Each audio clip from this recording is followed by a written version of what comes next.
Oscar nominations. How does it feel? Thank you. Yeah, it's incredible. It feels very gratifying. I really love this character so much, and I knew that when I read it, I thought, wow, it's one of those that may come across once or twice or maybe never in an actor's career.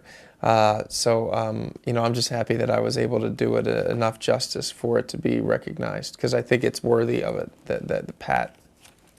What can you tell us about working with her?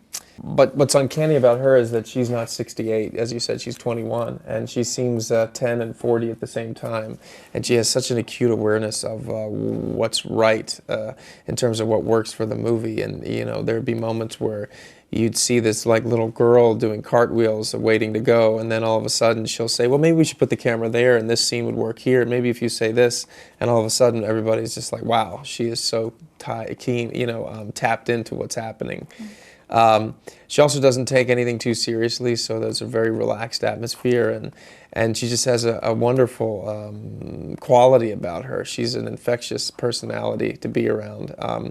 So it was a joy, and I did another movie with her straight after. So you know, I took as much as I could get, because I'm sure from now on she'll be, well, she already is, you know, highly sought after by filmmakers and actors. If there's any advice that you can give. Well, I've been very lucky. That's a huge part of my road. But you know, the thing that I think that my biggest asset is that I love to act, and that's where I get the satisfaction, much more than any place else.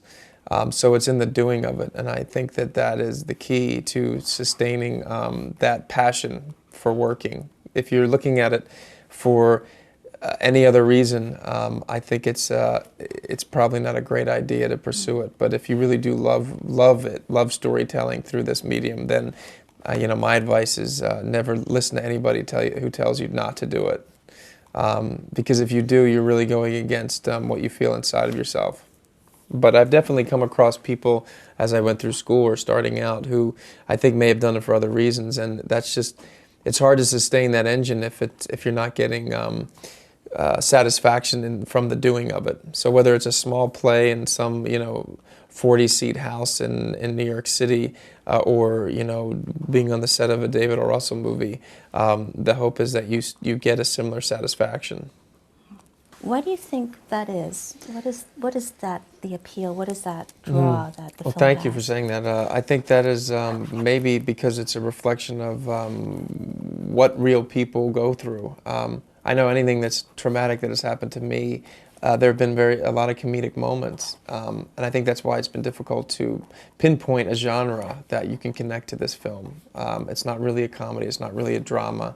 It is just sort of an authentic story about these people who are going through these events.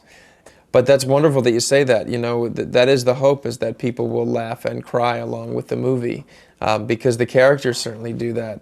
And it happens almost like it shifts gears like a sports car. It happens very fast, and it can happen 2 or 3 times in one scene.